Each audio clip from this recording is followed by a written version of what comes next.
1979 was a banner year for Pontiac in terms of sales of the Trans Am. In fact, they sold more 79 Trans Ams than any other year by far.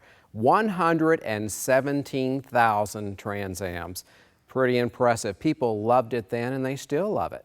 Now, here's what's interesting. 117,000 Trans Ams, right? Well, of that number, only just shy of 7,000 came with the Pontiac 400 motor and the 4-speed transmission. Now, in the eyes of many people, that's the one to have. 93% were not built like this. Only 7% of the Trans Ams came with the performance package, 400 motor and 4-speed transmission. Now, if you add to that one simple package, the WS6, magic words for the Pontiac crowd. Everybody knows what that means. If you don't know what that means, that's the additional performance package that includes 4-wheel disc brakes. Very cool. Heavy-duty sway bars and heavy-duty suspension. And the super cool 1-inch wider snowflake aluminum wheel. Wonderful package. So if you got the 400 4-speed and you got the WS6, what was left? A lot. The next thing to add would be T-tops, one of my personal favorite options. To me, a Trans Am of this vintage has to have T-tops.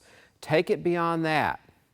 Add to the T-tops the deluxe hobnail cloth interior and you have the holy grail of 79 Trans Ams. There's a difference in these cars. The base Trans Am ran about $6,200. This car was about $9,300. This car costs 50% more than the base Trans Am. Very expensive. Consequently, very few were made in 79 as built, like this one. Too expensive. Rare in 79 and even rarer now. Now, with that said, this car has all those wonderful things I talked about.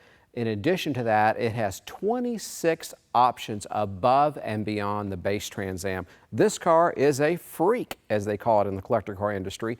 But what is really significant, in the 25 years I've collected and chased Trans Ams, it's the only heritage brown, black hobnail cloth Trans Am I have ever seen. Very well could be a one-of-a-kind car as built. This car is absolutely special. Love everything about it. Love driving it. Love being seen in it. When I saw this car 6 years ago, I was hyperventilating. I purchased this car right on the spot. It's been a joy to own. I want you to hear this car.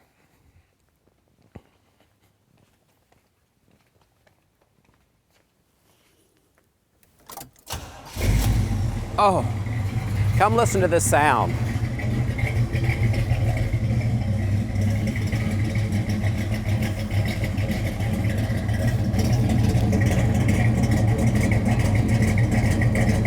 Sounds great, doesn't it?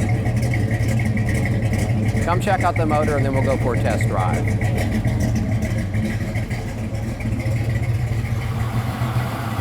Got a stock, numbers matching original motor. A couple of cool modifications. One's the aluminum intake and the shaker, which actually works. We'll show you that in a minute.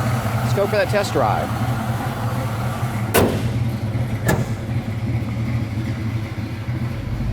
Okay, we're about ready to go on a test drive. I'm going to pull out in the sun. I want you to see how beautiful heritage brown is when the sun hits it and all the metallic comes alive. One of my favorite colors. You rarely ever see it. You never see it with a black interior, but check this beauty out.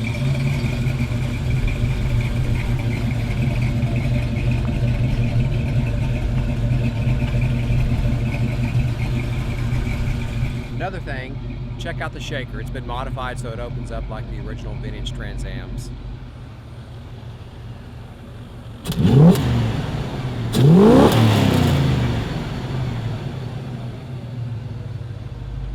Doesn't this car have a great sound? Go listen to it.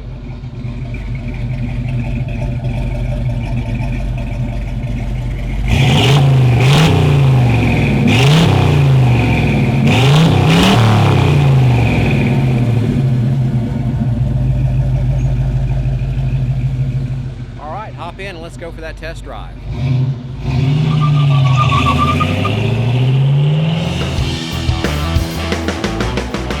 We'll be at the interstate here in a few minutes.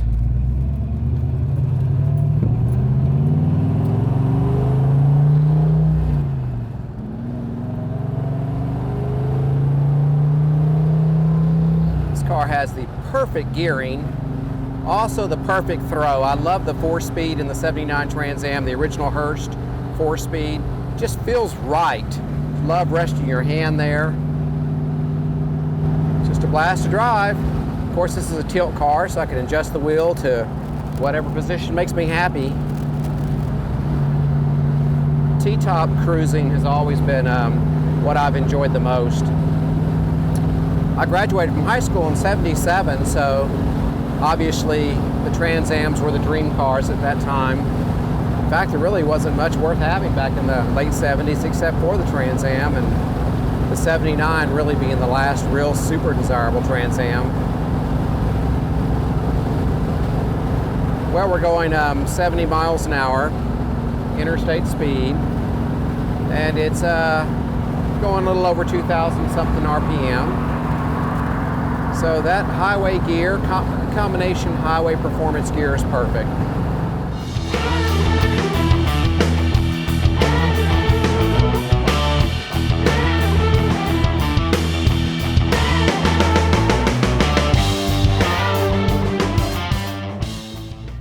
You know, one of the great things about the 79 Trans Am, it really already is a modern performance car.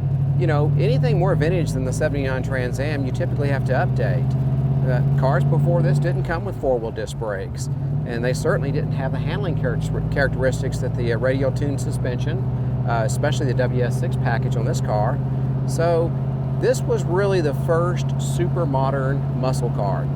All the vintage guys, or guys that love vintage muscle cars, are typically having to spend a lot of money to get their cars up to this level of usability and comfort. Not this car. It came right out of the box from the factory with all kinds of comfort options and performance options.